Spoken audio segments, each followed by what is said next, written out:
Hello everyone students. आज इस video में हम जिस टॉपिक के बारे में बात कर रहे हैं उस टॉपिक का नाम है सॉर्ट एनालिसिस।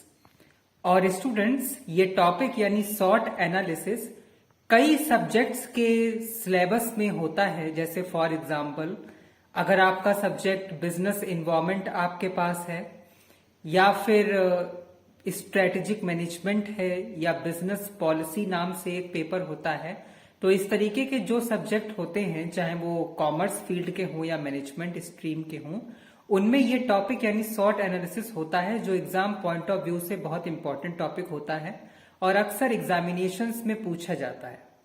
सिर्फ एग्जामिनेशन में ही नहीं, जब स्टूडेंट्स वाइवा एग्जाम होते हैं जो ओरल होते हैं उनमें भी एग्जामिनर अक्सर स्टूडेंट्स ये सवाल करते हैं कि सॉर्ट एनालिसिस क्या होता है।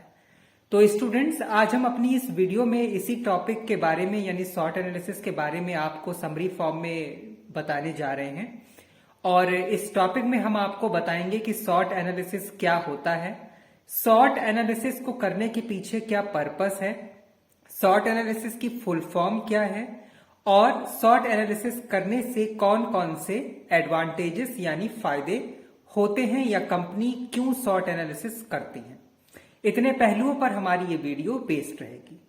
अब स्टूडेंट्स हम अपने इस टॉपिक यानी सॉर्ट एनालिसिस की शुरुआत कर रहे हैं और इसमें आपको सबसे पहले बता रहे हैं कि सॉर्ट में एस, डब्ल्यू, ओ और टी ये जो चार वर्ड हैं इनका क्या मतलब है।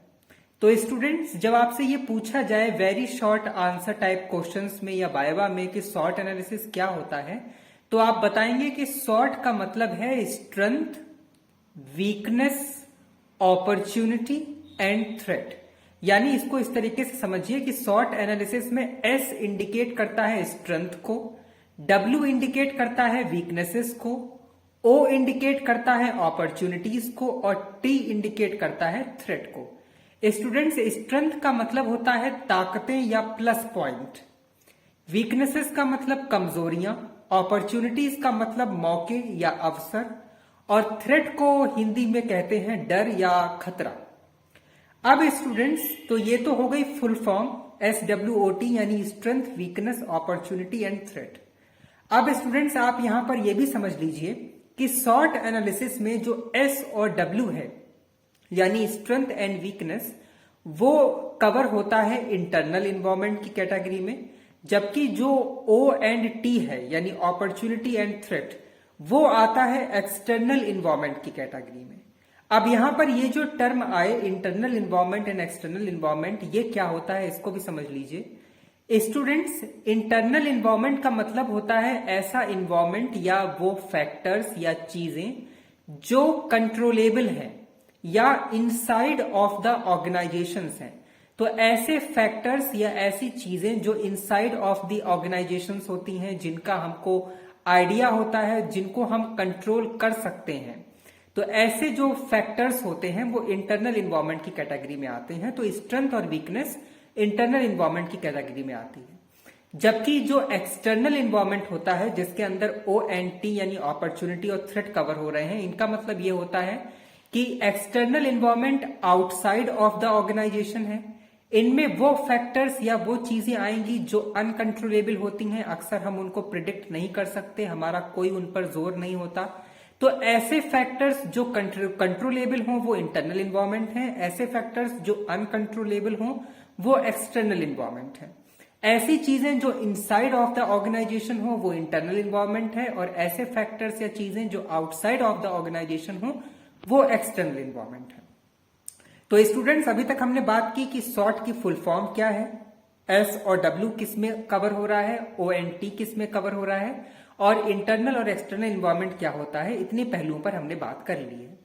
अब हम स्टूडेंट्स आपको एक एग्जांपल दे रहे हैं कि किसी कंपनी की क्या स्ट्रेंथ हो सकती है, क्या वीकनेसेस हो सकती हैं, क्या अपॉर्चुनिटी उनकी हो सकती है या क्या थ्रेट यानी खतरे हो सकते हैं।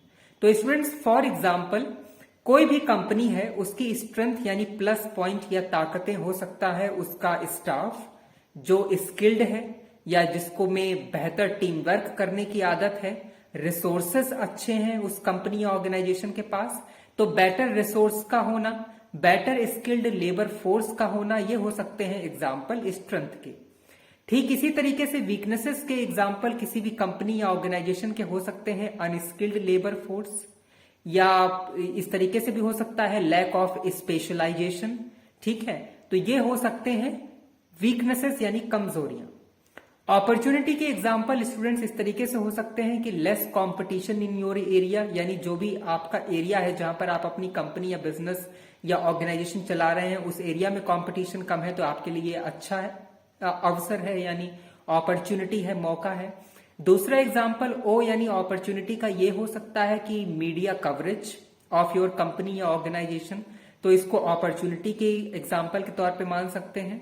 और थ्रेट यानी खतरा हो सकता है या डर होने के जो एग्जाम्पल है वो ये हैं कि निगेटिव एटीट्यूड ऑफ कंज्यूमर्स या कस्टमर रिगार्डिंग योर कंपनी या प्रोडक्ट, यानी जो कंज्यूमर है उनका एटीट्यूड आपके प्रोडक्ट के लिए निगेटिव हो रहा है, तो ये आपके लिए खतरा है।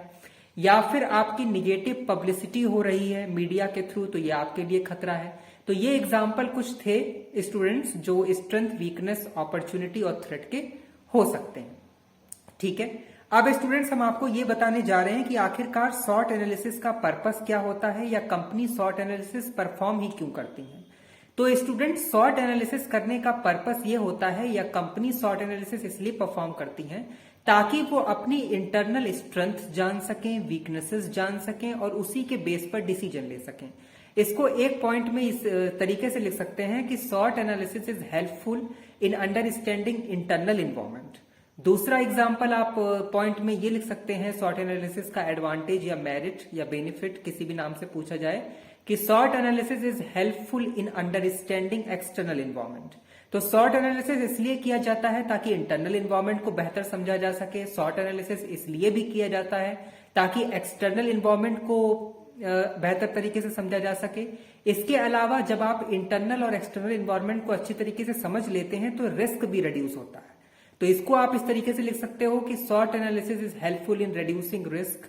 एक पॉइंट आप ये भी लिख सकते हैं, इट प्रोवाइड डायरेक्शन। और इन सब के अलावा आप ये भी लिख सकते हैं कि रिसोर्सेस के प्रॉपर यूटिलाइजेशन में, फ्यूचर प्लानिंग के लिए, बेहतर अपॉर्चुनिटी को ग्रैब करने के लिए, बेटर डिसीजन मेकिंग के लिए, इन सब पर्पसेस के लिए सॉट एनालिसिस किए जाते हैं, या कंपनी इन सब पर्पसेस को फुलफिल करने के लिए सॉट एनालिसिस करती है। और अगर सबसे इंपॉर्टेंट पर्पस की हम बात करें जिसके लिए सॉट एनालिसिस कंपनी या ऑर्गेनाइजेशंस करते हैं, वो होता है अपनी प्रॉफिटेबिलिटी को बढ़ाना। जाहिर सी बात है, जब कंपनी सॉट एनालिसिस की मदद से इंटरनल और एक्सटर्नल इन्वायरमेंट को समझ लेती हैं और रिस्क रिड्यूस कर लेती हैं, बेटर डिसीजन मेकिंग कर लेती हैं, तो ये सारी चीजें इन रिटर्न प्रॉफिटेबिलिटी को मजबूत करती हैं। कंपनीज को, बिजनेसेस को, ऑर्गेनाइजेशंस को फाइनेंशियल साउंडनेस बढ़ाने में मदद करती हैं। तो अगर आपसे 2 नंबर में पूछा जाए कि सॉट एनालिसिस करने का मेन पर्पस क्या है, तो आप लिखेंगे प्रॉफिटेबिलिटी को बढ़ाना। बाकी अगर आपसे लॉन्ग में पूछा जाए या शॉर्ट में पूछा जाए तो आप बढ़ाने के लिए ये सारे पॉइंट लिख सकते हैं जो अभी हमने बताया। ठीक है, तो स्टूडेंट्स, ये था हमारा टॉपिक सॉट एनालिसिस। इसको इन्वायरमेंटल स्कैनिंग टूल के तौर पर या इन्वायरमेंटल स्कैनिंग की टेक्निक के तौर पर भी बोलते हैं। ठीक है, तो हम उम्मीद करते हैं स्टूडेंट्स आपको ये टॉपिक सॉट एनालिसिस समरी यानी शॉर्ट फॉर्म में जो अभी हमने बताया, एक्सप्लेन किया, आपको समझ में आया होगा। आपको हमारा ये सजेशन है कि आपको जब सॉट एनालिसिस एग्जाम में लिखने को आए तो सबसे पहले आप इसकी फुल फॉर्म लिखें जैसा हमने बताया। फिर आप ये लिखें कि SOW इंटरनल इन्वायरमेंट को इंडिकेट कर रहा है, OOT एक्सटर्नल को इंडिकेट कर रहा है। फिर इसको बढ़ाने के लिए इंटरनल इन्वायरमेंट को एक्सप्लेन करें, एक्सटर्नल इन्वायरमेंट को एक्सप्लेन करें। ठीक है, दोनों को डिफरेंशिएट करें और फिर एक एग्जाम्पल ले लें किसी भी ऑर्गेनाइजेशन या कंपनी का, कि जैसे एप्पल है तो एप्पल के ये स्ट्रेंथ के एग्जाम्पल हैं, ये वीकनेस के, ये O के, ये T यानी अपॉर्चुनिटी और थ्रेट के। तो ऐसे आपका एग्जाम में और कब पेज कवर होगा और ये आपको बेहतर मार्क्स करने में भी सिक्योर होगा।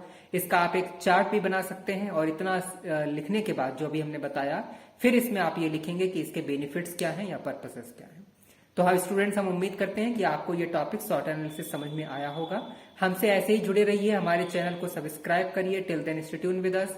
Have a nice day. Thank you so much. Good luck for all your work and future exams. Bye bye.